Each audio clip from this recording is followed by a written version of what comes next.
Everyone नमस्ते सेवा छ मुना सबैमा आई होप तपाईहरु सबैजना सन्चै हुनुहुन्छ होला र म पनि एकदमै धेरै सन्चै छु। सो आज चाहिँ मैले आफ्टर लङ टाइम पछि ब्लग बनाउँदै छु अनि हाम्रो चाहिँ साकेलाको प्र्याक्टिस सुरु भइसकेको छ। लगभग 2 हप्ता भइसक्यो अनि आज चाहिँ म ब्लग बनाउँछु भनेर स्टार्ट गर्दै छु अनि भर्खरै नै मैले चाहिँ पोहोरको साकेलाको ब्लग हालेको जस्तो लाग्छ तर 1 इयर भइसकेछ अनि सो त्यही भएर आज चाहिँ म ब्लगहरु बनाउँदै छु हाम्रो प्र्याक्टिस के कस्तो हुन्छ अनि आजको दिन के कस्तो हुन्छ भनेर। So let's see guys. आजको मौसम चाहिँ यस्तो पानी पर्ला जस्तो भएको छ तर पानी चाहिँ पर्दैन। अब अलिक एकछिनतिर फेरि आफै घाम पलाउन थाल्छ होला।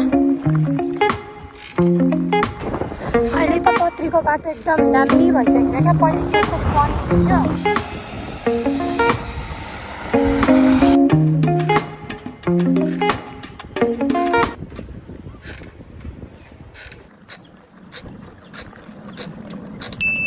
हाई गाइज, अहिले चाहिँ म मेरो कामहरू सकाएर पनि आइसकेको छु अनि आज चाहिँ हामी दिदीहरूसँग मिलेर मोमो बनाएर खाने भन्ने प्लान बनाएको छौँ क्या। अनि सो त्यही भएर अलिअलि सामानहरू चाहिँ हामीले हिजो नै राति नै ल्याइसकेको छौँ तर किमा चाहिँ ल्याउनु बाँकी छ। सो त्यही भएर हामी किमा लिन जानुवाला छौँ अहिले चाहिँ।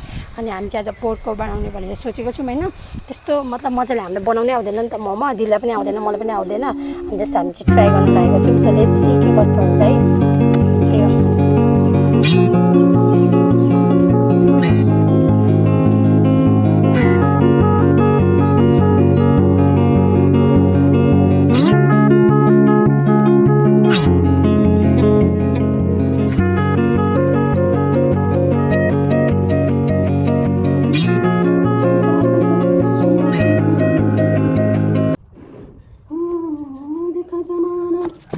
सारा गरम है इसकी इबादत इसका करम है। यत्रो फलेको छ यत्रो आफै यहाँ बारीमा फलाएको क्या। अर्ग्यानिक प्याज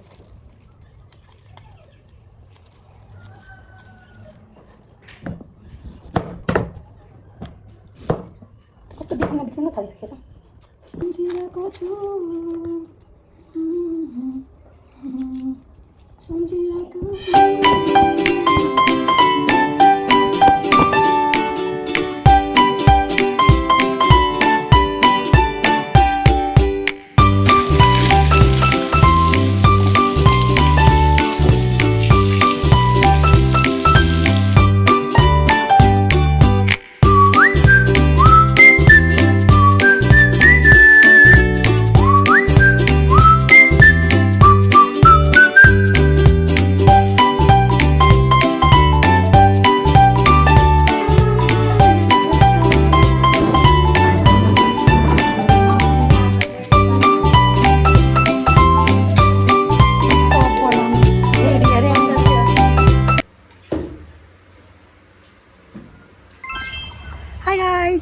अहिले चाहिँ हामी हाम्रो मङ्गलबारीको साकेलामा आएको छौँ होइन। अनि हामी दुईजना चाहिँ अगाडि नै आएर भिडियो सिडियो बनाएर मस्त बसिरहेको छौँ आफ्नै पारामा। मच्छरहरूले टोकेर सो भन्दैछु नि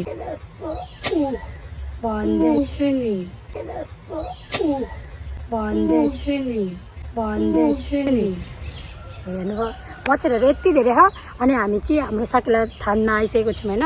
कोही आएको छैन, 3 बजे आउनु भन्नुभएको 3:30 हुन आँटेको कोही आएको छैन। हामी चाहिँ एकदमै टाइममा हिँड्ने मान्छे भएको कारणले हामी छिटो आइसकेको छौँ र यो ब्लग चाहिँ हामी हाम्रो साकेलाको ब्लगसँग हाल्नेछौँ।